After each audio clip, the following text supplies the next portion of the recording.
there, ghouls and gals, and welcome back to my channel. If you guys are new here, hi, my name is Hillary, and if you are coming back, well, welcome back. Now, within the last year, I have done a lot of moving, and I've just moved into my current house about, not quite a year ago, but we just moved here, and this house was built in the 1800s, and we are doing a lot of renovations. So currently right now we are doing the kitchen, the floor, new tile, that's what's getting done right now. So all of my stuff from my kitchen is right now in my living room, which is where this is all set up. And I'm not going to show you what it looks like because it's awful. But because of this, I thought that tonight we could cover the mysterious case of the Watcher. So let's get right on into it. So the story of the Watcher starts with this house, and it's just a regular house in New Jersey, if regular houses are worth about $1.3 million. And an average family who, super rich, if you can afford $1.3 million, moved into this house.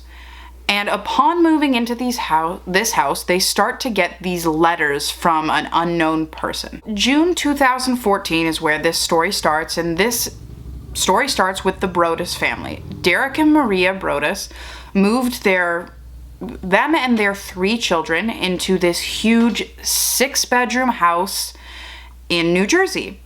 So one night they are just painting, like doing their average everyday things. I think they started to do renovations, as I am doing renovations. They started doing renovations for their new dream home.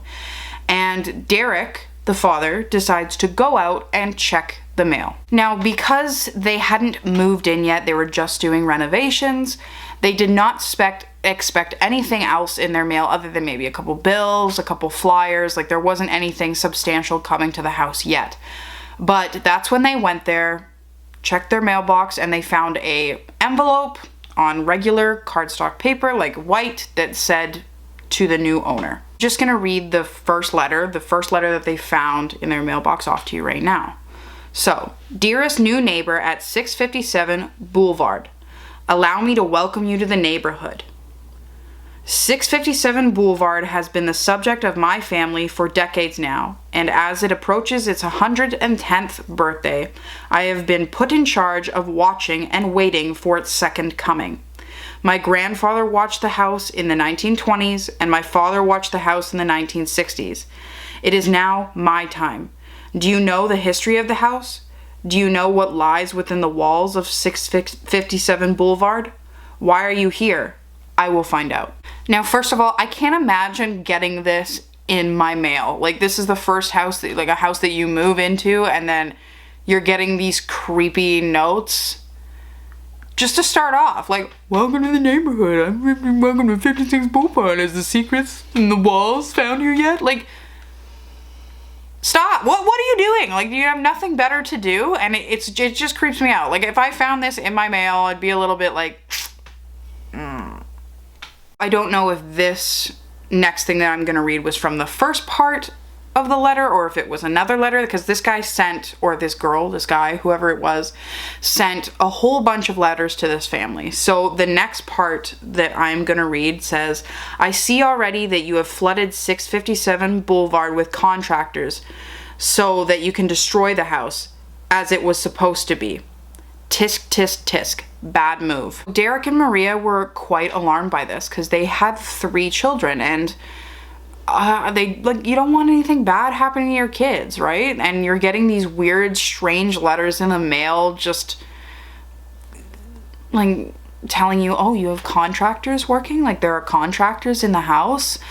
This is the second coming of whatever they think is in this house." I don't know. And it's weird to me that 3 generations, like, this is the 3rd generation of person to be watching this home. So after realizing, like, after the Watcher realized that these people had children, he decides to send this. And he says, "You have children? I have seen them. So far, I think there are 3 that I have counted. Are there more on the way? Do you need to fill the house with the young blood I requested? Better for me. Was your old house too small for the growing family? Or was it greed to bring me your children? Once I know their names, I will call to them and draw them to me." Already this person saw that they had kids is saying that he's gonna figure out their names and start calling them to him. Like, this person has some issues. This person has some problems. Like, what do you know, you got nothing else to do? Nothing else? Work? Like, you're not working? You're not mowing your lawn or like doing other things? Like, where are you? What are you doing? Why are you harassing this family and sending these letters to them? Like, literally in the mailbox. Like, I think they went to post offices, obviously, and they mailed them, and the police tried to track or try to find exactly where they were coming from, and everyone says that, or the police say that it was local. It was for sure somebody that lived around their area, and it was enough that they kept coming back and seeing the movements of this family, their children, like all the work that they were doing. Sorry, I almost dropped my phone on the house. And obviously these letters had no return addresses, so we don't know who did it. And they still don't know who did it, which, ugh. Anyway, the next thing that they wrote is, "Who am I? There are hundreds and hundreds of cars that drive by 657 Boulevard each day. Maybe I am one.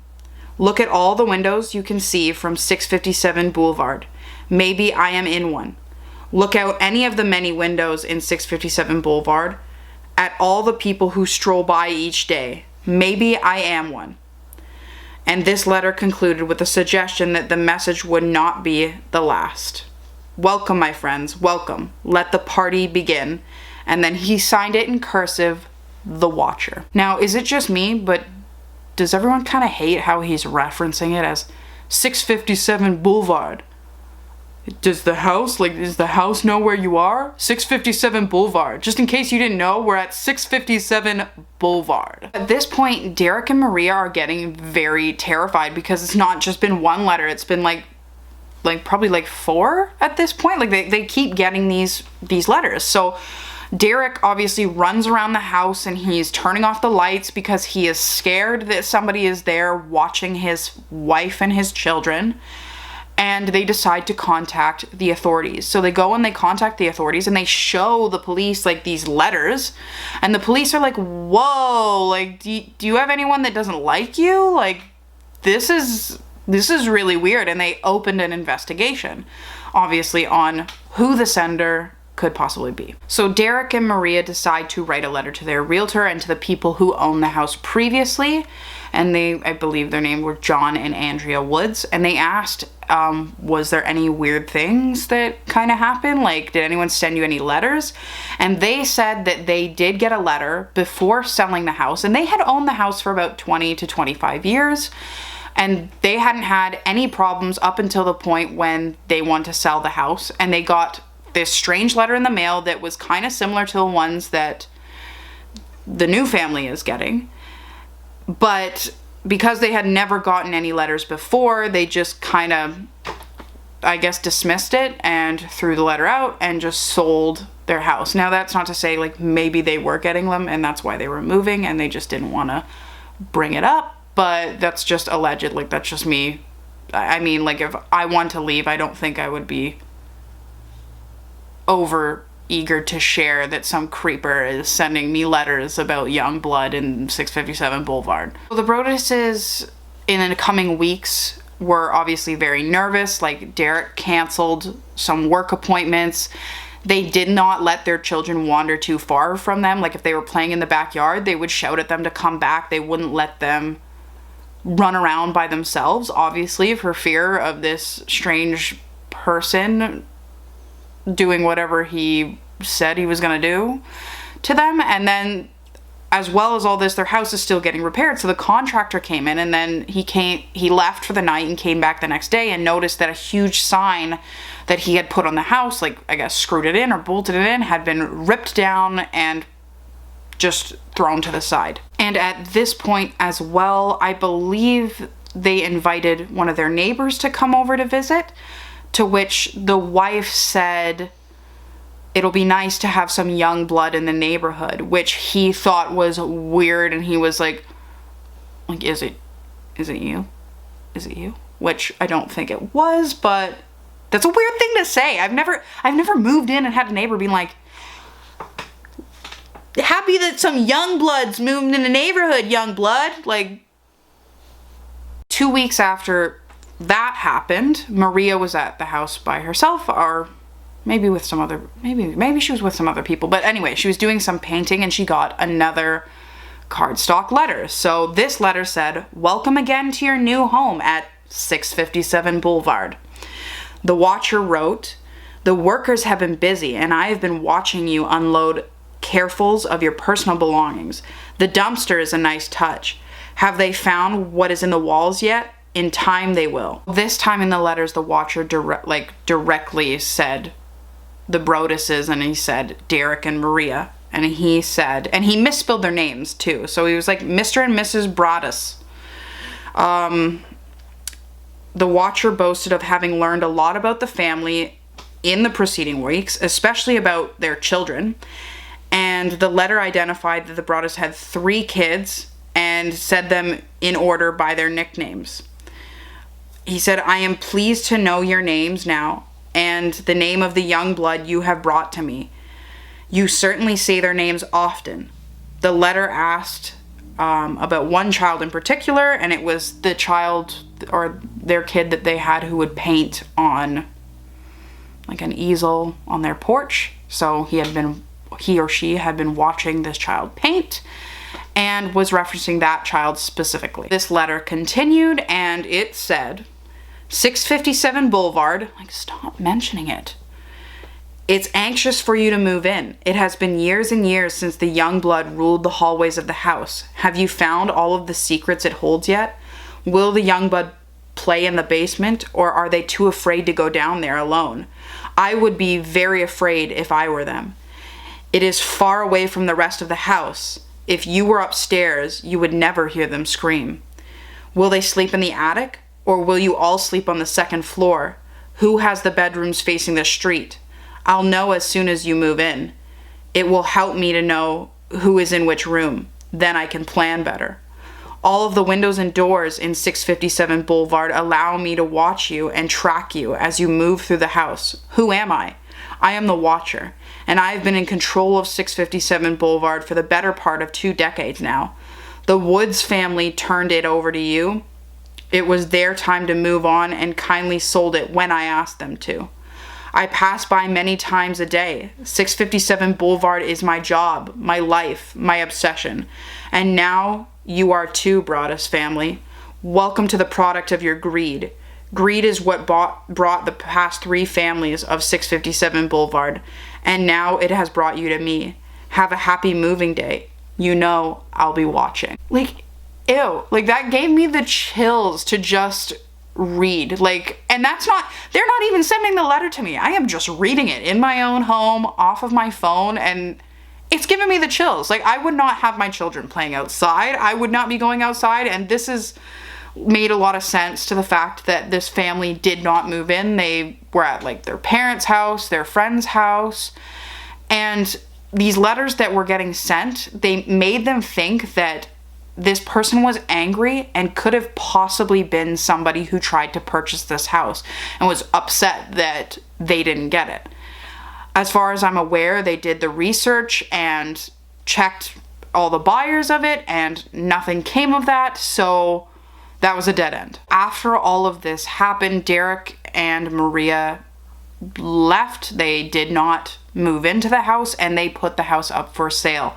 And because I guess the media found out about this, it was so publicized that everybody at this point knew about the watcher and the house, and it was on, I'm pretty sure it was on local news. Like, you could probably look up like news stories of this house. And it was eventually sold, but it was sold for a lot less money. Like, they put so much work into this, and I'm pretty sure they were just like so happy to get rid of this house when the time came. They never found anything in the walls of the house. I think they had like somebody do some sort of like, I don't know if it's a scan, but like to just echo the walls or whatever to see if there's anything inside of it. They did not find anything in the walls. I believe they also tried to sue the Woods because they were upset that they didn't mention like, you got this creepy letter and sold us this house. but I am not sure what happened with that. I know that that was the reason that the media found out, was because of this like small claims court or whatever thing that they had to go through about this house. But in the end, we still don't know who the watcher is. We don't know if he's still watching the house. As far as I know, the current owners that bought it have not received any letters, but they've also put a lot of security into the house. So they put a lot of cameras up and other things to make sure this doesn't happen to them. And that is it for the mysterious case of the Watcher. And if any of you guys end up moving and getting some strange letters in your mailbox, I guess you just should move. Maybe don't stay there. Leave. Dip out. Because when the young blood wants the young blood and the young blood comes at 657 Boulevard, scary. Thank you guys for watching, and thank you guys for coming back. If you liked the video, feel free to give it a like or subscribe or even a comment. And I hope to see you guys on the next video. See you guys next time. Bye.